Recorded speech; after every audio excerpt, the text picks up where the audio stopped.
اب ایک بار زور سے ڈھول بجا اور سفید پروں والی ٹوپی پہنی اس قبیلے کا سردار وہاں آ گیا۔ سردار کے دونوں ہاتھوں میں 2 تلواریں تھیں۔ وہ اگرچہ 1.5 عمر کا تھا مگر اس کے چہرے پر بڑھاپے کے آثار نمایاں نہیں تھے۔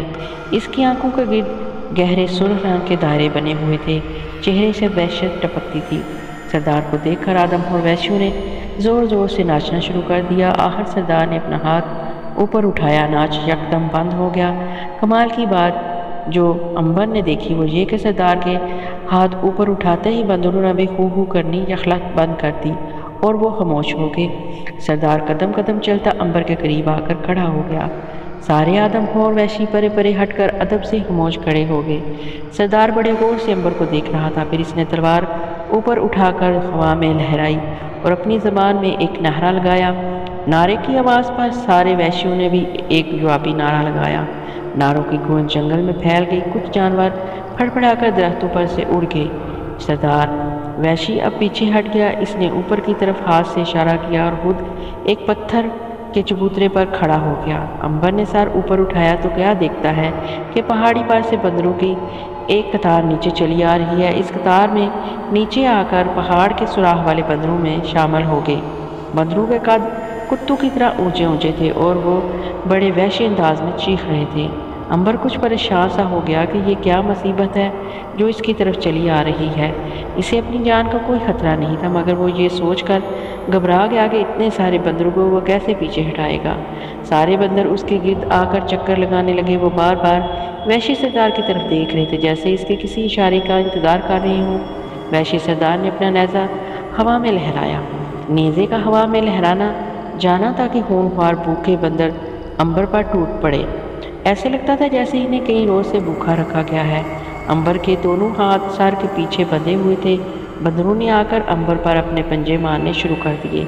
امبر نے آنکھیں بند کر دی اور خیال ہی خیال میں کنیز کی روح کو یاد کیا۔ اس کے سوا اب اس کے پاس اور کوئی چارہ بھی نہیں تھا۔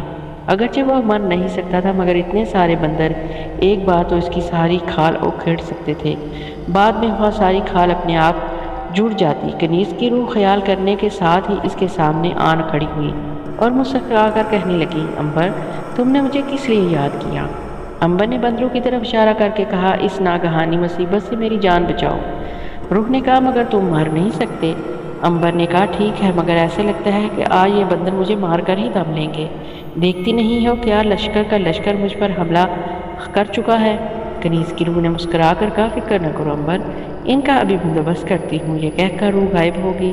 بندر بار بار امبر کے سر پر اپنے پنجے مار رہے تھے۔ اب کیا ہوا کہ اچانک درختوں کی طرف سے شہد کی مکھیوں کا ایک بادل سا اڑتا ہوا آیا اور آن کی آن میں وہ سارے بندروں کے ساتھ چمٹ گیا۔ بھڑوں نے جو بندروں کی آنکھوں پر کاٹا تو وہ بدحواس ہو کر چیخنے چلانے لگے۔ وحشی بڑے پریشان ہو گئے۔ شہد کی مکھیوں نے بندروں کو کاٹ کاٹ کر برا حال کر دیا۔ سارے بندر شور مچاتے اپنے سروں پر زور زور سے پنجے مارتے ایک طرف کو بھاگ گئے اور پیچھے مڑ کر بھی نہ دیکھا۔ ساری شہد کی مکھیاں ان کے ساتھ اڑتی چلی گئیں۔ میدان خالی ہو گیا۔ وحشی آدم اور سردار نے نیزہ ہلا ہلا کر بندروں کو بلانے کی کوشش کی مگر وہاں بندر ہوتا تو واپس آتا۔ وہ تو شہد کی مکھیوں کے حملے سے شکست کھا کر جنگل میں جس کا جدھر منہ کیا ادھر گم ہو چکے تھے۔ آدم ہورو نے اپنے سردار کی طرف دیکھا۔ سردار نے نیزہ ہوا میں لہرا کر کہا، اپنی زبان میں کچھ زور زور سے کہا۔ اس پر سارے وحشی نعرے لگانے لگے۔ پھر انہوں نے امبر کو اٹھا کر دوبارہ اسی پہاڑ کے غار میں بند کر دیا، صرف اس کے حلق میں تھوڑا سا دور ٹپکا دیا گیا تھا۔ امبر دوپہر سے شام تک غار میں اکیلا پڑا رہا۔ وہ سوچتا رہا کہ دیکھیں اب یہ آدم اور وحشی اس کے ساتھ کیا سلوک کرتے ہیں۔ شام ہوگی، کھو میں کوئی وحشی نہ آیا، پھر رات ہو گئی۔ باہر اسے کچھ وحشیوں کی آوازیں سنائی دیں اور دوبارہ گہری خاموشی طاری ہو گئی۔ امبر بڑا حیران تھا کہ یہ مینڈک نما لوگ کون ہیں، کہاں رہتے ہیں اور کہاں سے آتے ہیں۔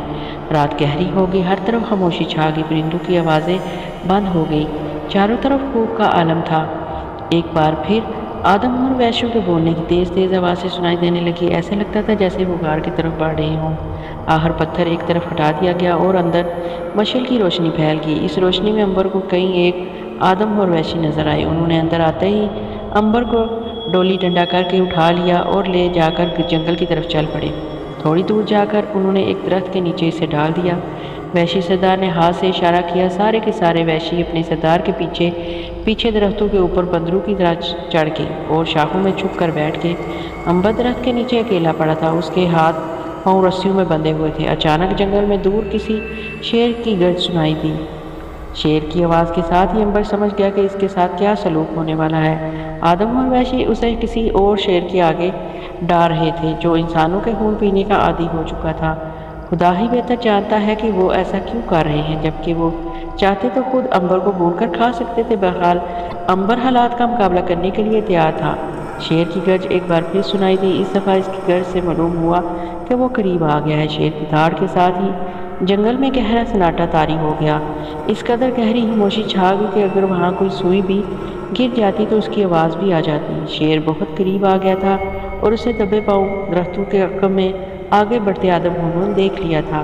وہ درختوں پر بندروں کی طرح چھپے بیٹھے تھے اور خاموش تھے۔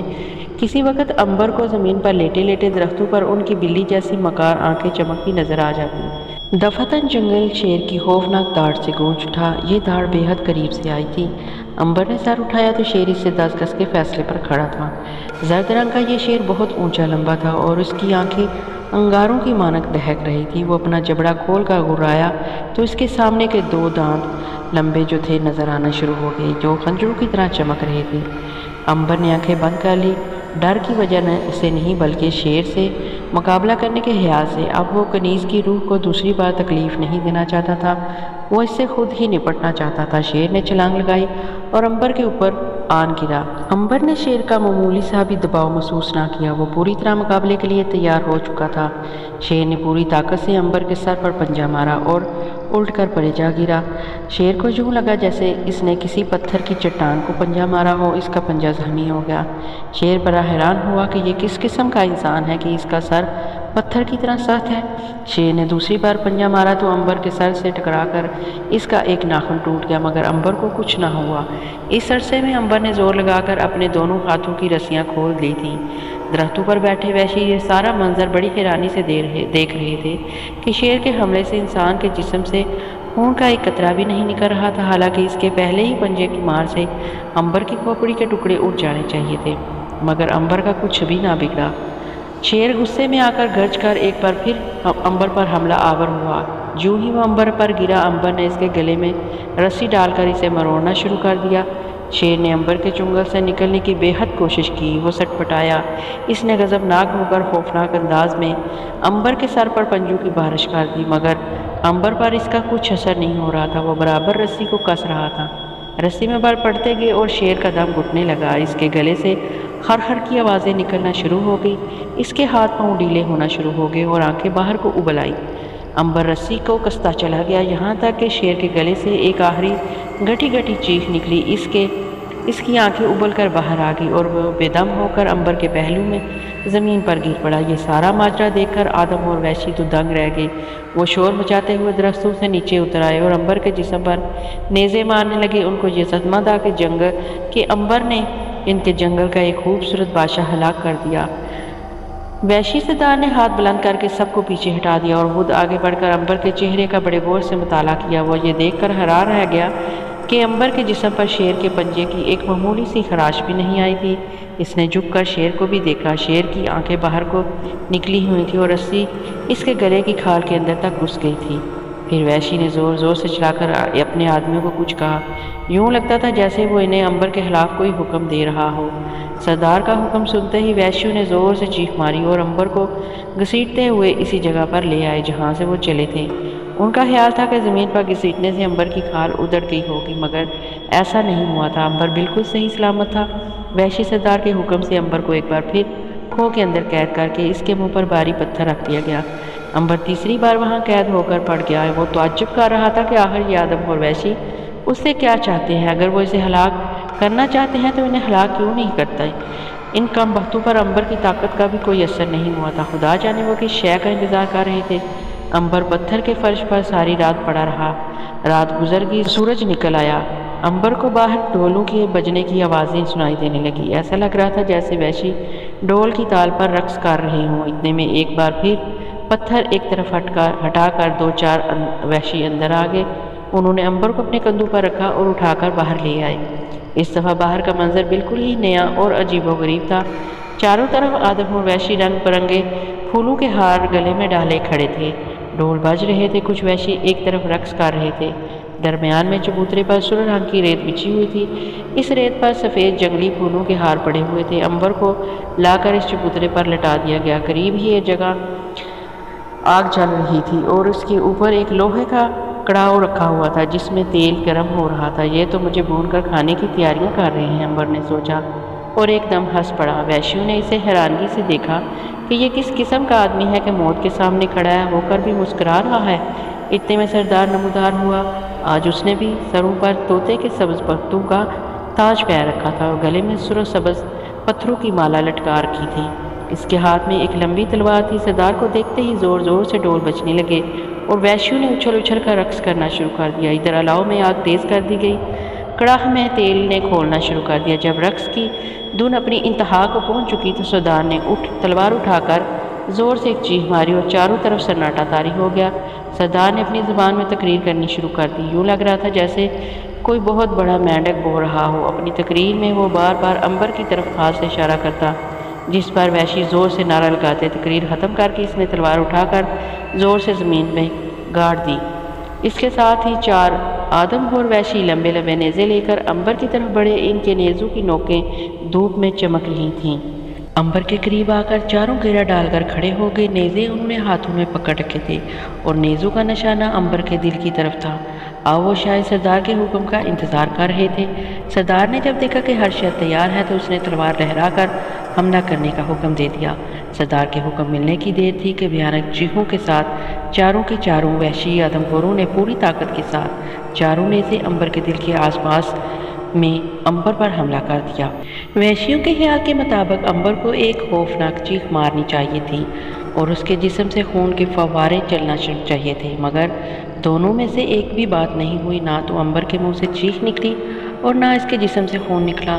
سردار ایک بار پھر حملہ کرنے کا حکم دے رہا تھا۔ وحشیوں نے چاروں نیزے عنبر کے بدن سے کھینچ کر نکالے اور دوبارہ اسی جگہ بھرپور طاقت سے گھونپ دیے، مگر اس دفعہ بھی کچھ نہ ہوا۔ عنبر ان وحشیوں کی طرف دیکھ کر مسکراتا رہا اور خون کا ایک قطرہ بھی نہ نکلا۔ وحشیوں نے سردار کا حکم پا کر دھڑا دھڑ عنبر کے جسم پر نیزوں کی بارش کر دی۔ نیزے عنبر کے جسم میں کھپتے، زخم کا منہ بنتا اور نیزے کے باہر نکلتے ہی زخم کا منہ دوبارہ بند ہو جاتا اور خون ذرا سا بھی نہ نکلتا۔ یہ حالت دیکھ کر سردار آگے بڑھا اور جھک کر بڑے غور سے عنبر کے جسم کو دیکھنے لگا۔ وہ ان جگہوں کو دیکھ رہا تھا جہاں جہاں نیزے کھپے تھے، وہاں زخم اس طرح آپس میں مل گئے تھے کہ لگتا تھا کبھی کسی نے یہاں کیل تک نہیں چبھوئی تھی۔ سردار بڑا حیران ہوا کہ یہ آخر ماجرا کیا ہے۔ اس نے سوچا کہ یہ شخص ضرور کوئی جادوگر ہے اور اپنے جادو کے زور سے بچ رہا ہے۔ سردار کو معلوم تھا کہ جادوگر کے سر پر اگر تلوار مار کر اسے دو ٹکڑے کر دیا جائے تو جادو کا اثر زائل ہو جاتا ہے۔ اس خیال کے ساتھ ہی اس نے عنبر کی طرف دیکھ کر بڑے زور سے کہکا لگایا اور تلوار لہرا کر پوری طاقت سے عنبر کے سر پر دے ماری۔ سردار بڑا طاقتور آدمی تھا، اس کے بازو میں ابھی تک بڑا زور تھا۔ اسے اتنا معلوم تھا کہ اگر وہ یہ وار پتھر پر کرتا تو وہ دو ٹکڑے ہو جاتے، مگر عنبر کی کھوپڑی پر کچھ اثر نہیں ہوا، الٹا تلوار اچٹ کر دور جا گری جیسے کسی سنگے مرمر کے پہاڑ سے ٹکرا گئی ہو۔ سردار نے غصے میں آ کر زمین پر سے تلوار اٹھائی اور عنبر کے سر پر زور زور سے مارنی شروع کر دی جیسے وہ کیما کرنا چاہتا ہو۔ تلوار عنبر کی کھوپڑی پر پڑتی تو ایسی آواز آتی جیسے لوہا زمین سے ٹکرا رہا ہو۔ 6-7 وار کرنے کے بعد تلوار ٹوٹ کر ٹکڑے ٹکڑے ہو گئی اور سردار کے ہاتھ میں صرف دستہ باقی رہ گیا۔ سردار نے غصے میں آ کر عنبر کے سر پر ایک پتھر اٹھا کر دے مارا کہ شاید پتھر ہی اس کا سر کچل دے، مگر عنبر کے سر پر معمولی سی خراش تک نہیں آئی، خون کی ایک لکیر تک نہیں تھی۔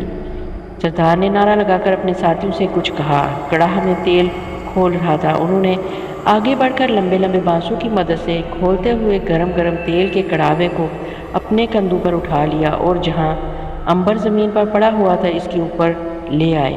سردار نے ہاتھ ہلایا، اشارہ کیا اور پرے ہٹ کر کھڑا ہو گیا۔ وحشیوں نے حکم ملتے ہی تیل کی کڑاہی عنبر کے اوپر انڈیل دی۔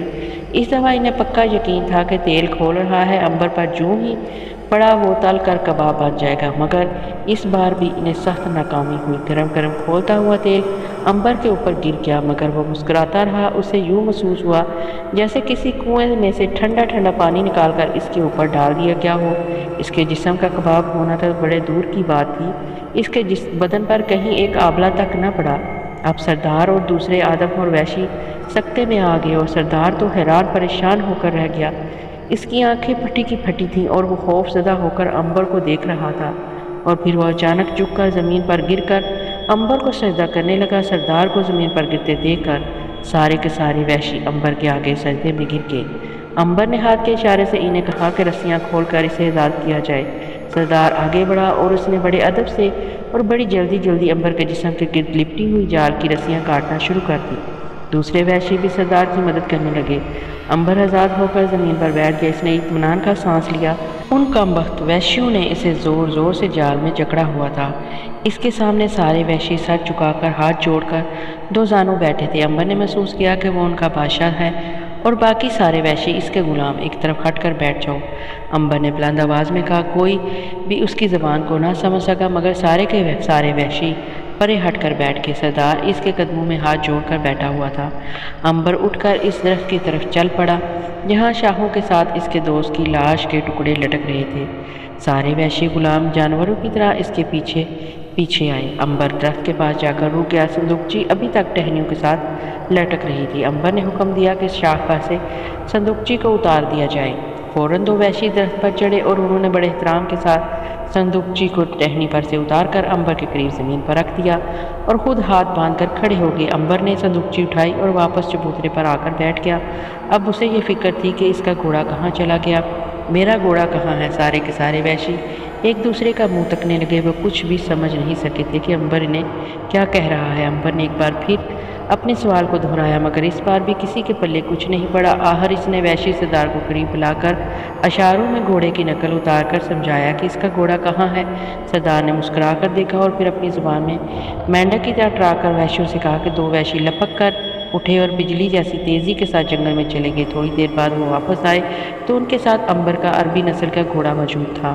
انہوں نے گھوڑا عنبر کی خدمت میں پیش کیا اور بڑے ادب سے سر جھکا کر کھڑے ہو گئے۔ سردار نے زور سے ایک چیخ ماری، دو زور زور سے بجنے لگے اور وحشیوں نے پھولوں کے ہار عنبر کے گلے میں ڈالنا شروع کر دیے۔ وہ ہار عنبر کے گلے میں ڈالتے جاتے، جھک کر اس کے قدموں کو ہاتھ لگا کر چومتے اور اس کے گرد رقص کرنا شروع کر دیتے۔ عنبر خاموشی سے چبوترے پر بیٹھا یہ تماشا دیکھتا رہا۔ اس کی گردن ہاروں سے لد گئی۔ اس نے ہار اتار کر چبوترے پر رکھ دیے۔ دیکھتے ہی دیکھتے سارے وحشی ان ہاروں پر ٹوٹ پڑے اور انہیں تبرک سمجھ کر اپنے گلے میں ڈال کر خوشی سے ناچنے لگے۔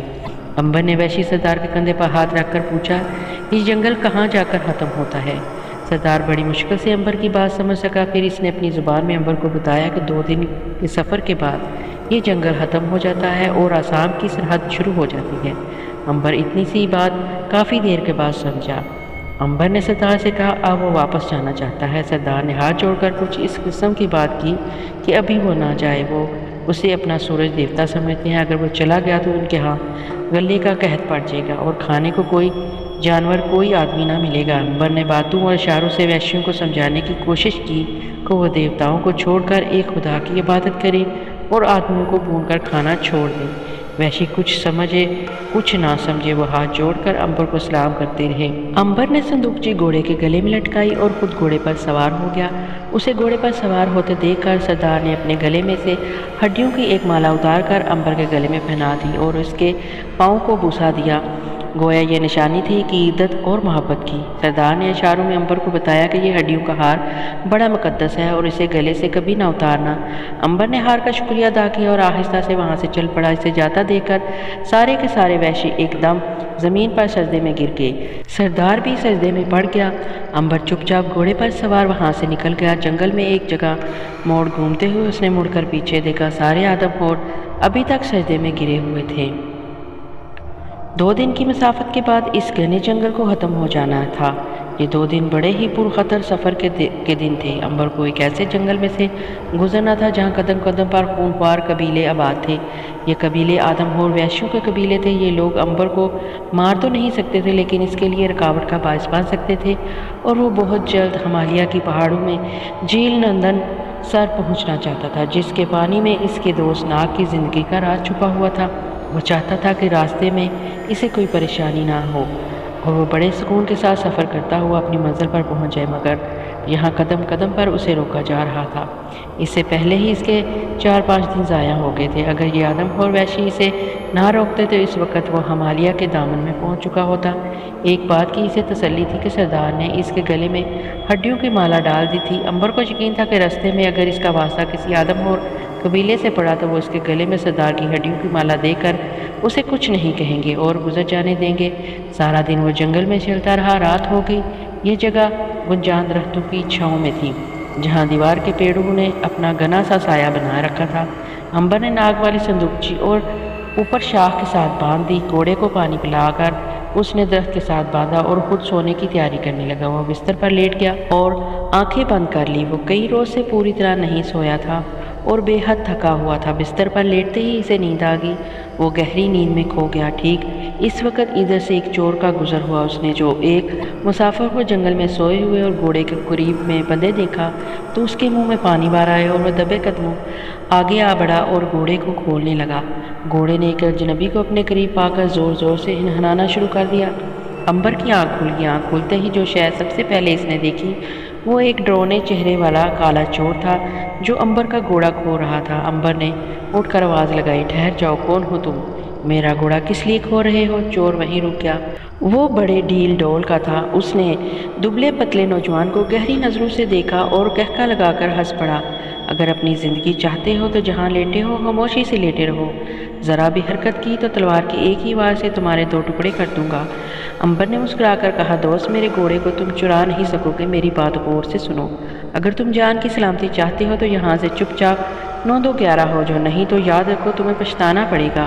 بکواس بند کرو۔ چور تلوار کھینچ کر مقابلے پر آ گیا۔ امبر بڑا پریشان ہوا کہ یہ کیسا احمق آدمی ہے، حالانکہ اس کو سمجھا چکا ہے کہ بھائی میرے مقابلے پر نہ آئے گا تو پچھتائے گا، مگر بیوقوف پھر بھی اپنے پاؤں پر کلہاڑی چلا رہا ہے۔ امبر نے ایک بار پھر اسے سمجھانے کی کوشش کی، اے بیوقوف آدمی، میں آخری بار تجھے ہدایت کرتا ہوں کہ تلوار میان میں رکھ کر یہاں سے چلا جا، نہیں تو خواہ مہاں میں جان سے جائے گا۔ چور نے غصے میں چیخ کر کہا، ارے کیا پدی کا شوربہ، تو ایک کل کا لونڈا ہو کر میرے منہ آتا ہے؟ میں تجھے ہدایت کرتا ہوں کہ اپنی جان کا دشمن نہ بن اور چپکے سے اپنا گھوڑا اور ساری نقدی میرے حوالے کر دے، ورنہ یہاں سے تو بھاگ کر نہیں جا سکے گا، نہیں تو میرے ہاتھوں قتل ہونے سے بھی بچ نہیں سکے گا۔ اب امبر کو بڑا غصہ آ گیا۔ اس نے تلوار سونت کر چور پر حملہ کر دیا۔ چور ایک بہت ماہر تلوار باز تھا۔ وہ اس سے پہلے خدا جانے کتنے لوگوں کو قتل کر چکا تھا۔ وہ بڑی مہارت سے تلوار چلاتا ہوا امبر کے اوپر چڑھ آیا۔ امبر پیچھے ہٹتا چلا گیا۔ اس نے امبر کو مجبور کر دیا کہ وہ درخت کے ساتھ ٹیک لگا کر لڑے۔ امبر نے درخت کے ساتھ ٹیک لگا دی اور تلوار چلانے لگا۔ وہ پوری طرح تلوار نہیں چلا سکتا تھا، جس کا نتیجہ یہ نکلا کہ چور نے آگے بڑھ کر امبر کے سر پر تلوار کا بھرپور ہاتھ مارا۔ چھن کی آواز سنائی دی اور چور کی تلوار پھسل گئی۔ چور بڑا حیران ہوا کہ یہ چھن کی آواز ایک انسانی کھوپڑی سے کیسے پیدا ہو سکتی ہے۔ اسے یوں محسوس ہوا جیسے اس نے کسی سخت پتھریلی دیوار پر تلوار مار دی ہو۔ پھر بھی اس نے زیادہ خیال نہ کیا اور ایک بار پھر امبر پر بھرپور وار کیا۔ اس دفعہ اس کا وار امبر کی گردن پر پڑا اور آدھی سے زیادہ تلوار امبر کی گردن میں گھس گئی۔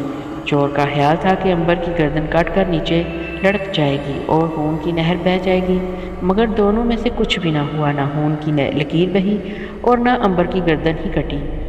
چور کے ہاتھ پاؤں پھول گئے۔ اس نے محسوس کیا کہ اس کا مقابلہ کسی انسان سے نہیں بلکہ جن سے ہے۔ وہ ایک بار پھر غصہ کھا کر حملہ آور ہوا۔ اس دفعہ اس نے امبر کی کمر پر تلوار کا وار کیا۔ تلوار پوری طرح امبر کی کمر میں جا لگی اور اسے کاٹتی ہوئی دوسری طرف سے نکل گئی۔ امبر کا جسم 2 ٹکڑے ہو کر زمین پر گر جانا چاہیے تھا، مگر چور کی آنکھیں پھٹی کی پھٹی رہ گئی جب اس نے دیکھا کہ امبر کا جسم کٹ کر دوبارہ جڑ گیا ہے اور وہ اپنی جگہ پر اسی طرح کھڑا رہا۔ وہ دم بہد ہو کر رہ گیا۔ اب امبر کی باری تھی۔ اس نے چیخ کر کہا، اے بے گناہوں کی قاتل چور، میرا وار سنبھال، اس لیے کہ میں نے تیرے 3 وار اپنے جسم پر اٹھائے ہیں، لے اب میرا 1 وار سنبھال۔ اتنا کہہ کر امبر نے تلوار کا ایک بھرپور وار چور کی تلوار پر مارا جو 2 ٹکڑے ہو کر زمین پر گر پڑی۔